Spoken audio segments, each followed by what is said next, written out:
आकाशात पावसाचे ढग जमा होत आहेत, पण पाऊस पडत नाही आणि पाऊस पडेल असंही वाटत नाही. मग जगायचं कसं? कामासाठी दुसऱ्या देशात जावं तर पोरांचं काय? राजाकडे पोरांना द्यावं तर राजा निर्दयी म्हणतो पोरं दरीत फेकून द्या. आता जगायचं कसं?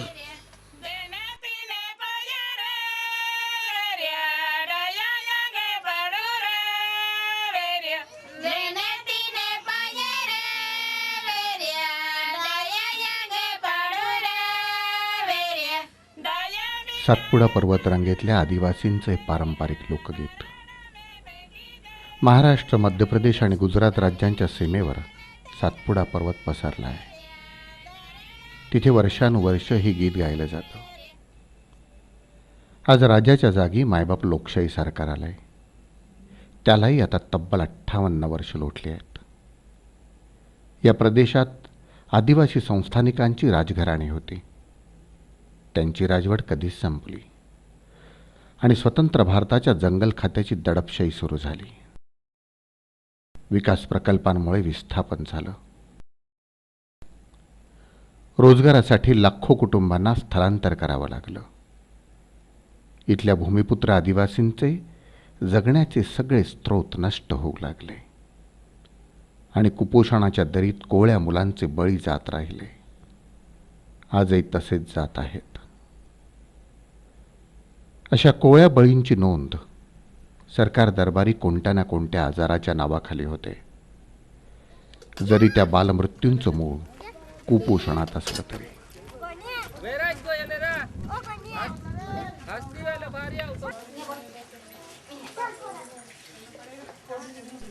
आज महाराष्ट्राच्या खेड्यापाड्यात सरकारी अंगणवाड्या आहेत. खरं तर इथे 0 ते 6 वयोगटातल्या मुलांच्या आरोग्याचं भवितव्य ठरतं, पण प्रत्यक्षात तिथे खिचडी आहार वाटप हा एककलमी कार्यक्रम राबवला जातो.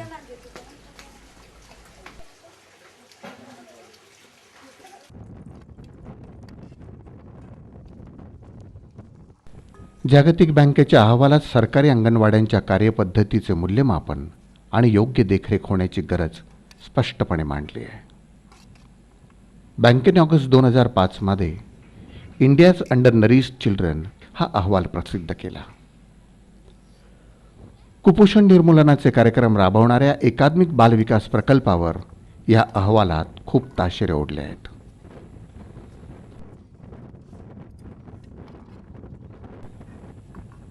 आज भारतभर करोडो रुपयांच्या योजना कुपोषण निर्मूलनासाठी राबवण्यात येतात. पण दरवर्षी मे, जून, जुलै आणि ऑगस्ट या महिन्यांमध्ये सरकारी फायलींमध्ये आकडे येतात आणि ते आकडे लपवलेही जातात. प्रशासनाला आकड्यांचीच भाषा कळते, म्हणून जुलै 2005 मध्ये लोकसंघर्ष मोर्चा आणि लोकसमन्वय प्रतिष्ठानने मरणातच हे जग जगते हा सत्यशोधन अहवाल प्रसिद्ध केला. संस्थेच्या कार्यक्षेत्रातल्या 22 गावांमध्ये एप्रिल, मे आणि जूनमध्ये सर्वेक्षण करण्यात आलं.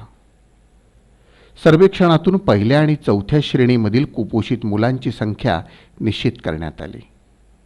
पहिली श्रेणी म्हणजे कमी कुपोषण आणि चौथी श्रेणी म्हणजे गंभीर कुपोषण. संस्थेने माहितीच्या अधिकाराखाली शासनाकडे कुपोषित मुलांची आकडेवारी मागितली. गावातल्या सरकारी अंगणवाड्यांमध्ये ती तयार झाली होती. संस्थेची आकडेवारी आणि शासनाची आकडेवारी यात खूप तफावत आढळली. तिसऱ्या आणि चौथ्या श्रेणीतल्या जवळजवळ 90% कुपोषित मुलांची दखल शासनानं घेतलेलीच नव्हती. या पाहणीत मुलांच्या माताही कुपोषित असल्याचं लक्षात आलं. सरदार सरोवर प्रकल्प बाधितांच्या पुनर्वसन वसाहतीतही हेच चित्र होतं. नर्मदा नगर आणि रेवा नगर या वसाहतींमध्ये 81 मुलं गंभीर कुपोषित होती. अहवाल प्रकाशित झाल्यावर ही आकडेवारी खोटी असल्याचा दावा शासनानं केला, तर संघटनेकडे पुरावा म्हणून कुपोषित मुलांच्या गावनिहाय याद्या होत्या.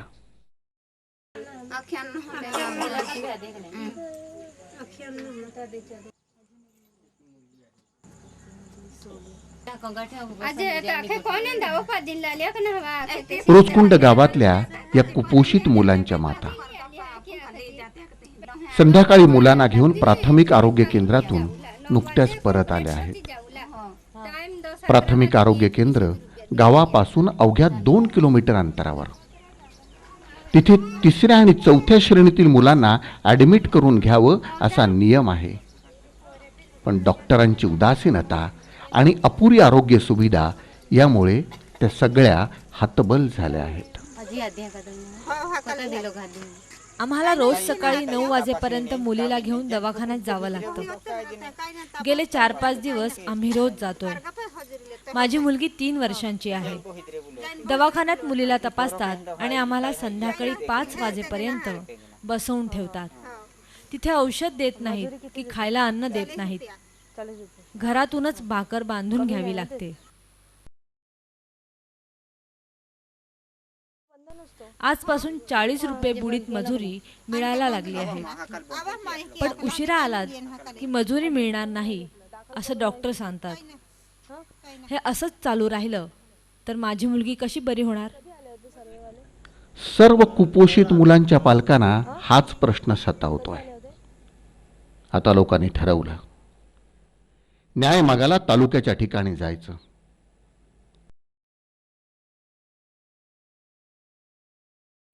रोजकुंड गावापासून अक्कलकुवा हे तालुक्याचं ठिकाण 15 किलोमीटर अंतरावर आहे.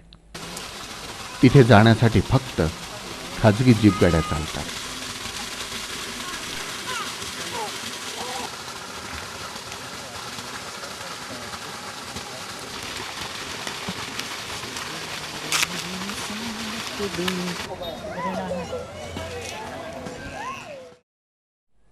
अक्कलकुवा इथे सुमारे 40 गावांमधून 150 पालक आपल्या कुपोषित मुलांना घेऊन आले आहेत. काही जण मिळेल त्या वाहनाने 15 ते 20 किलोमीटर अंतरावरून, तर काही पहाडांमधून 10-10 किलोमीटर पायी चालत.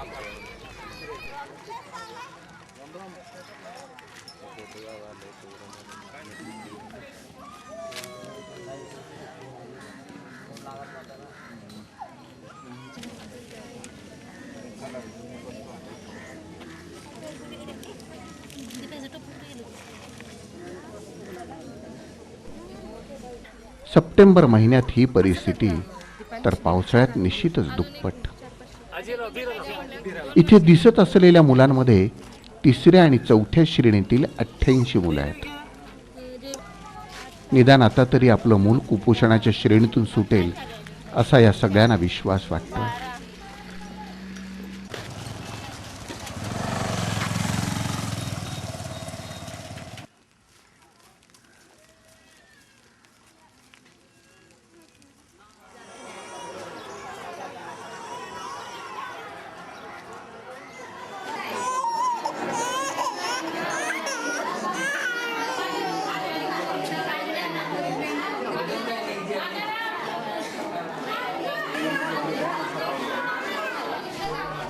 आदिवासी दवाखान्यात येऊन पोहोचतात. इथे मुलांच्या वजनाचं आणि श्रेणीचं आणखी एक सत्र पार पडतं.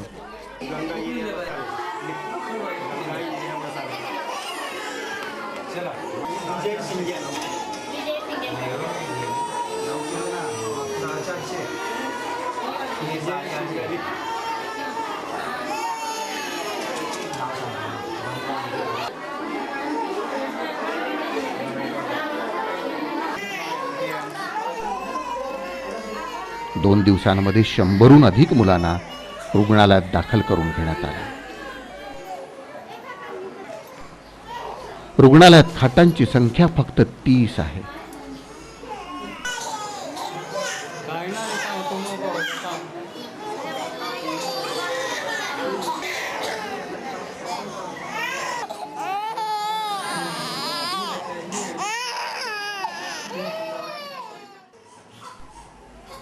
दवाखान्यात बालकांमध्ये विलास तडवी नावाचा मुलगा आहे. संघटनेच्या एका कार्यकर्तीने 3 दिवसांपूर्वी विलासला इथे दाखल केलं. आज विलास मृत्यूशी झुंज देतोय. तो फार काळ जगू शकणार नाही, त्याला पुढील उपचारासाठी जिल्हा रुग्णालयात घेऊन जा असं डॉक्टर सांगतायत.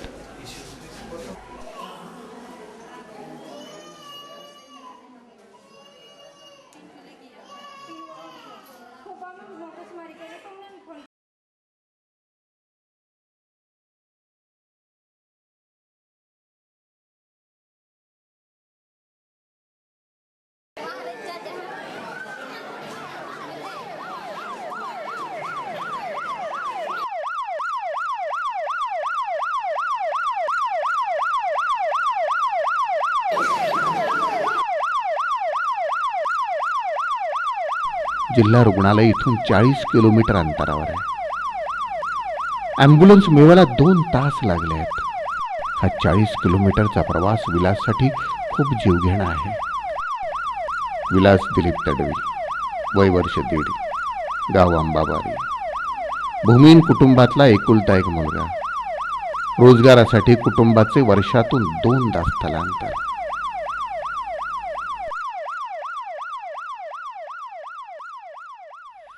विलासला नंदुरबारला घेऊन जायची ही दुसरी वेळ आहे.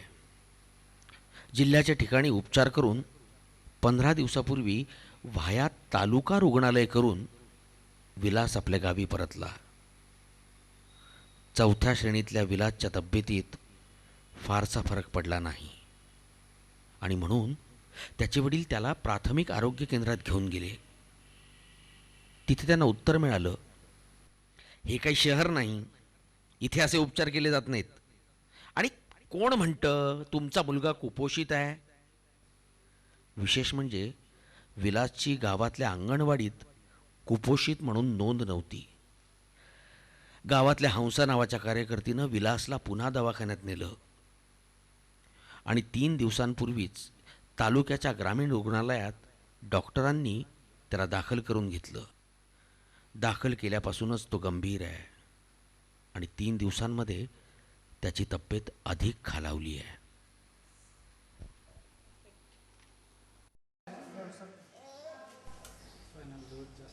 जिल्हा रुग्णालयात डॉक्टरने विलासला तपासलं आणि ठामपणे सांगितलं, विलास जगणार नाही. मग संघटनेकडून प्रशासनावरचा दबाव वाढत गेला. डॉक्टरांना प्रयत्नाची शर्थ करावी लागली. अखेर 4थ्या श्रेणीतून विलास सही सलामत परत आला. कोलवी या डोंगर पायथ्याशी असलेल्या गावातील ही 2 वर्षांची मुलगी, तीही मृत्यूच्या विळख्यातून अशीच परत आलेली.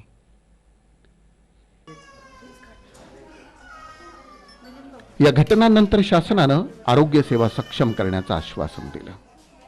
बंद असलेली प्राथमिक आरोग्य केंद्र, डॉक्टरांची रिक्त पदं, अंगणवाडीत आणि दवाखान्यात न मिळणारा पोषक आहार, अपुऱ्या खाटा, अपुरी औषधं, गायब होणारी बुडीत मजुरी, अनियमित मिळणारं रेशन धान्य, रोजगाराच्या कामांचा न मिळणारा मोबदला, हे सारं कधीतरी लवकरच बदलेल या आशेच्या टप्प्यावर हा लढा आता आला आहे.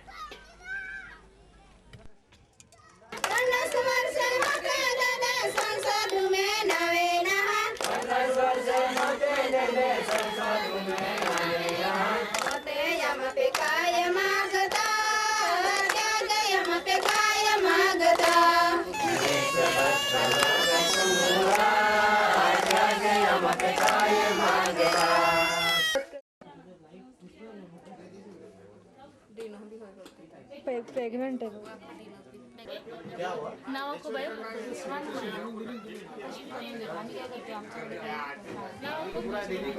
आदिवासी भागात मुलं कुपोषित राहण्याची कारणं इथेच संपत नाहीत.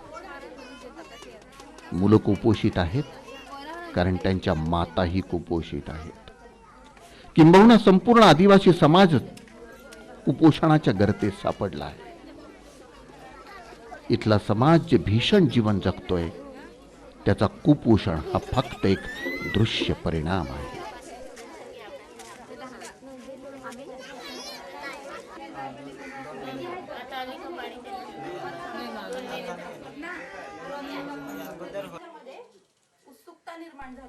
गेल्या 12 वर्षांपासून लोकसंघर्ष मोर्चा आणि लोकसमन्वय प्रतिष्ठान रचनात्मक कामातून ग्राम निर्माण चळवळ उभी करत आहे.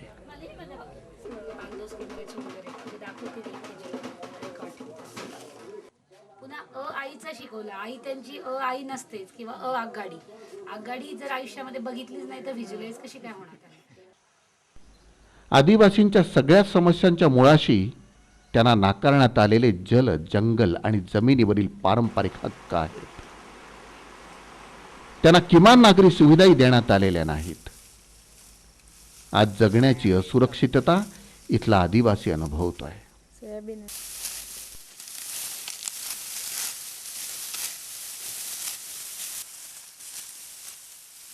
नंदुरबार जिल्ह्यात आज भूमिहीन आदिवासी 56% आहेत आणि साक्षरतेचं प्रमाण केवळ 27%.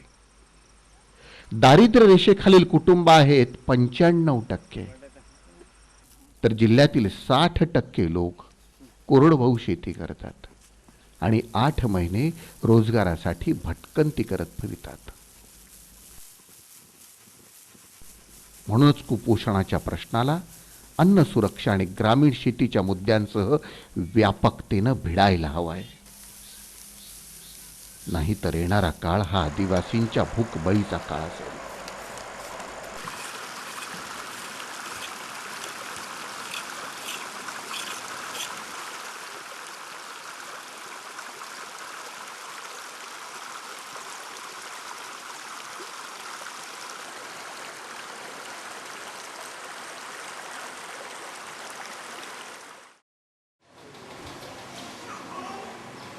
यावर्षी जूनच्या सुरुवातीला कमलेश खेत्या राऊत, वय 2 वर्ष, मुक्काम डाब, हा मुलगा तालुका ग्रामीण रुग्णालयात दाखल झाला आहे. अर्थात तो 4थ्या श्रेणीतला आहे. गेल्या महिनाभर आजाराशी झुंजतो आहे.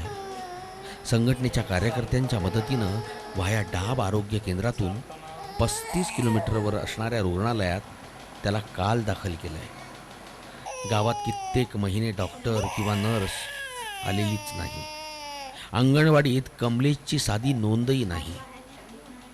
इथे त्याच्या आईवडिलांना मात्र पूर्ण आशा आहे की त्यांचा मुलगा त्यांना सुखरूप त्यांच्या गावी घेऊन जाता येईल.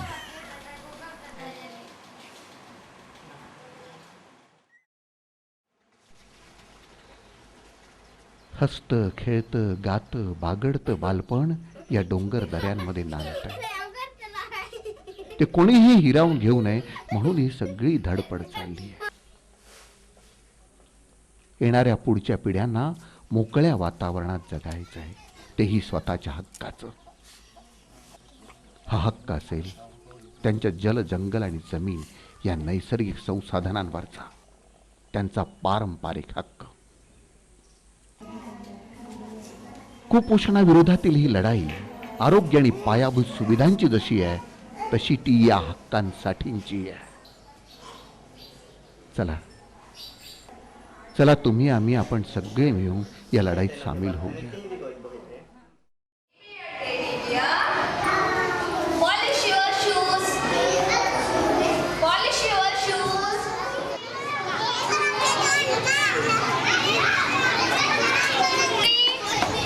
शहरी मुलं काय आणि खेड्यातली मुलं काय, ती या देशाचं भविष्यच आहे ना. विलाससाठी संघटना होती, कमलेशसाठी संघटना असेल.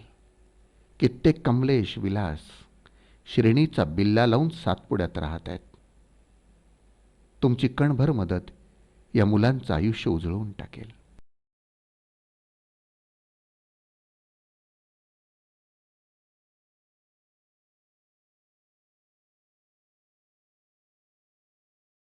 सातपुड्याच्या हाकेला प्रतिसाद देण्यासाठी आपण सातपुडा मित्र हा गट तयार करू शकता.